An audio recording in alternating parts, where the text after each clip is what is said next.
Hello everyone, this is my YouTube channel The IELTS Insider. So in this video we will discuss one of the essay statement of IELTS writing module. So first of all सबसे पहले तो हमने क्या करना होता है कि हम स्टेटमेंट जो है वो अच्छे से समझेंगे ताकि हमें टॉपिक क्लियर हो और फिर क्लियरली हम जो है राइटिंग में अपने पॉइंट्स लिख सकते हैं, क्योंकि अगर टॉपिक ही नहीं क्लियर तो फिर आप आउट ऑफ द बॉक्स भी बात कर सकते हो which is not healthy for writing. तो इस वीडियो में आप देखोगे कि कैसे स्ट्रक्चर होना चाहिए, कैसे what different types of synonyms can be used and कैसे हमने जो है डिफरेंट पॉइंट्स लिखने हैं अपने डिफरेंट पैराग्राफ्स में। So statement says some people think climate has greatest effect on people's life. काफ़ी लोग सोचते हैं कि जो वातावरण है, क्लाइमेट इन्वायरमेंट है, वो काफ़ी ज़्यादा असर डालेगा लोगों की ज़िंदगी के ऊपर। Others believe that economy of a region has great effect on life. बाकी लोग कहते हैं कि इन्वायरमेंट नहीं बल्कि एक आर्थिक व्यवस्था जो है एक रीजन की, वो ज़्यादा असर डालती है उनकी ज़िंदगी के ऊपर। So from here to here it is are factual statement in which question is not asked, but हमें टॉपिक पता चल जाता है कि हमारा टॉपिक क्या है। सो हमारा टॉपिक है कि लोगों की ज़िंदगी के ऊपर असर किसके ऊपर पड़ता है, ठीक है। सो पीपल्स लाइफ किसके साथ ज़्यादा इम्पैक्ट होगी, क्लाइमेट के साथ या इकोनॉमी के साथ। Question is discuss both views and give your opinion. उन्होंने कहा है कि दोनों ही जो व्यूज़ है उसको डिस्कस करो, फिर अपना जो ओपिनियन है वो बताओ। सो इसका स्ट्रक्चर कैसे होगा ऐसे का, सबसे पहले तो हमने इंट्रोडक्शन लिखनी है and it should be on people's life. उसके बाद हम इस फैक्चुअल स्टेटमेंट को रिफ्रेश करेंगे एंड देन क्योंकि हमारा क्वेश्चन है discuss both the views, we can write the essay shall discuss both the views along with my rational opinion. ठीक, ऐसे डिस्कस करेगा दोनों ही व्यूज एंड मेरा ओपिनियन भी। सो BP1 में हम फर्स्ट व्यू की बात करेंगे। फर्स्ट व्यू हमारा क्या है कि climate has greatest effect on people's life. इसके बारे में हम 1 और 2 पॉइंट्स लिखेंगे इस व्यू पॉइंट को सपोर्ट करते हुए। BP2 में हम लिखेंगे कि इकोनॉमी जो है उसका कैसे ज़्यादा अफेक्ट पड़ता है लोगों की ज़िंदगी के ऊपर। सो BP2 में हम इसके बारे में लिखेंगे।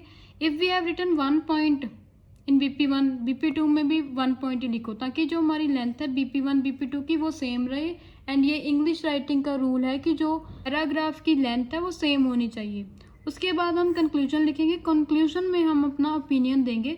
ओपिनियन हमारा बेसिकली या तो हम फर्स्ट को सपोर्ट करेंगे या सेकंड को करेंगे, एंड फिर क्यों करते हैं जो उसमें पॉइंट लिखे होंगे वही अपने कंक्लूजन में लिख देंगे। Synonyms that we can use is for climate, environment, ecosystem, biosphere. Affect को इम्पैक्ट लिख सकते हैं, इन्फ्लुएंस लिख सकते हैं। पीपल को इंडिविजुअल्स, ह्यूमंस, मासेस। तो हमारा फर्स्ट जो ओपिनियन है कुछ स्टेटमेंट में वो ये है कि क्लाइमेट इफेक्ट करता है लोगों की ज़िंदगी को। सो कैसे करता है? First is increase the frequency and strengthen of extreme events. कहते काफ़ी चांसेस जो है वो बढ़ जाते हैं खतरनाक इवेंट्स, नेचुरल डिज़ास्टर्स के, जैसे कि फ्लड्स, ड्रोट्स, स्टॉर्म्स। ये जो सारे नेचुरल डिज़ास्टर्स हैं ये क्लाइमेट ही कॉज करता है, ठीक है। सो इसके कारण क्या होगा, can threaten human health and safety, कि सेफ्टी और हेल्थ के ऊपर सबसे ज़्यादा असर होगा। सो ऐसे कोई भी फ्लड आ जाए एरिया में, चाहे ड्रोट हो जाए, स्टॉर्म हो जाए, ठीक है, तो ऐसे सबसे ज़्यादा लोगों की हेल्थ एंड सेफ्टी के ऊपर जो है असर होता है। सो ये जो है क्यों कॉज होती है, क्लाइमेट की वजह से ही। Second, denizens. डेनिजन्स मतलब people, citizens suffer from scarcity of food in areas with less rainfall. So less rainfall हो रही है, ये भी क्लाइमेट की वजह से ही है। स्कैरसिटी मतलब कमी, ठीक है।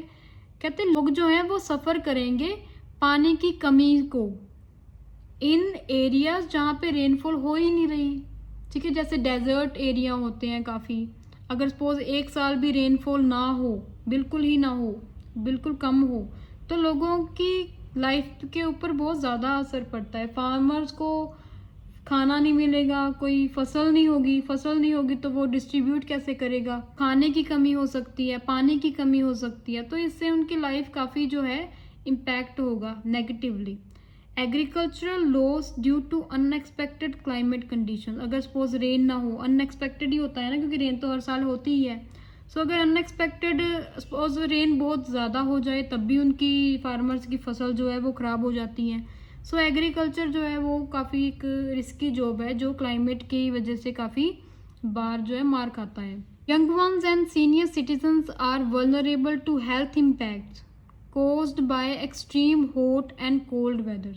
सो अब हर साल ही अब हम सुनते हैं कि अगर बहुत ज़्यादा गर्मी से या बहुत ज़्यादा अगर ठंड हो जाए तो ज़्यादातर अगर डेथ होती है, सिटीजन्स की डेथ होती है, यंग वंस की डेथ होती है, वो ज़्यादा मतलब वल्नरेबल है। मतलब ये जो बच्चे हैं, ये बुज़ुर्ग हैं, ये ज़्यादा खतरे में होते हैं, इनकी जो हेल्थ है वो ज़्यादा खतरे में होती है, इनकी हेल्थ के ऊपर ज़्यादा नेगेटिव इम्पैक्ट पड़ता है जब भी बहुत ज़्यादा गर्मी हो जाए या बहुत ज़्यादा ठंड हो जाए। तो second opinion is economy greatest effect, कि इकोनॉमी जो है वो ज़्यादा असर डालती है लोगों की ज़िंदगी पे। फर्स्ट देखो, poor economy leads to no upliftment in urbanisation and industrialisation. अगर कोई देश या कोई एरिया वहाँ पे गरीबी बहुत ज़्यादा है, ठीक है, तो क्या होगा, वहाँ पे कोई भी अर्बनाइजेशन नहीं होगी। अर्बनाइजेशन मतलब कोई भी शहर जो है उनका डेवलपमेंट नहीं होगी, कोई इंडस्ट्रीज़ नहीं लगेंगी। इंडस्ट्रीज़ नहीं लगेंगी तो उससे क्या होगा, कोई भी एम्प्लॉयमेंट नहीं होगी, लोगों को काम नहीं मिलेगा। So this causing incline in unemployment and poverty. अगर लोग काम पे नहीं जा रहे, they do not have jobs, means they are suffering from poverty. So economy जो है उसका ज़्यादा असर पड़ता है लोगों की ज़िंदगी के ऊपर। Improvement in economic condition of any nation provide ease and quality life for citizen. अगर किसी की देश की आर्थिक व्यवस्था जो है अच्छी हो रही है तो ये चीज़ कंफर्ट एंड अच्छी ज़िंदगी देता है उनके नागरिकों को, उनके सिटीजन्स को। जैसे कि काफ़ी अच्छी सर्विसेज उनको दी जाएंगी, advanced services such as better health care, education, efficient transportation. So ये जो हम काफ़ी डेवलप्ड नेशन अमेरिका, कनाडा में देखते हैं कि उनकी जो हेल्थ सर्विसेज हैं, एजुकेशन सर्विसेज हैं, ट्रांसपोर्टेशन है, काफ़ी एडवांस्ड है एंड काफ़ी अपडेटेड है। ये पॉसिबल तभी है क्योंकि उनकी इकोनॉमिक कंडीशन जो है अच्छी है। दुबई की देख लो, दुबई तो फ्यूचरिस्टिक कंट्री है, उसका तो कोई मुकाबला भी नहीं है आज के टाइम पे। उनकी चाहे आप देख लो टूरिस्ट डेस्टिनेशन देख लो, इंफ्रास्ट्रक्चर देख लो, उनकी एजुकेशन देख लो, सेफ्टी देख लो, सिक्योरिटी इतनी ज़्यादा है वहाँ पे, बंदे रात को भी घूम सकते हैं विदाउट एनी फियर।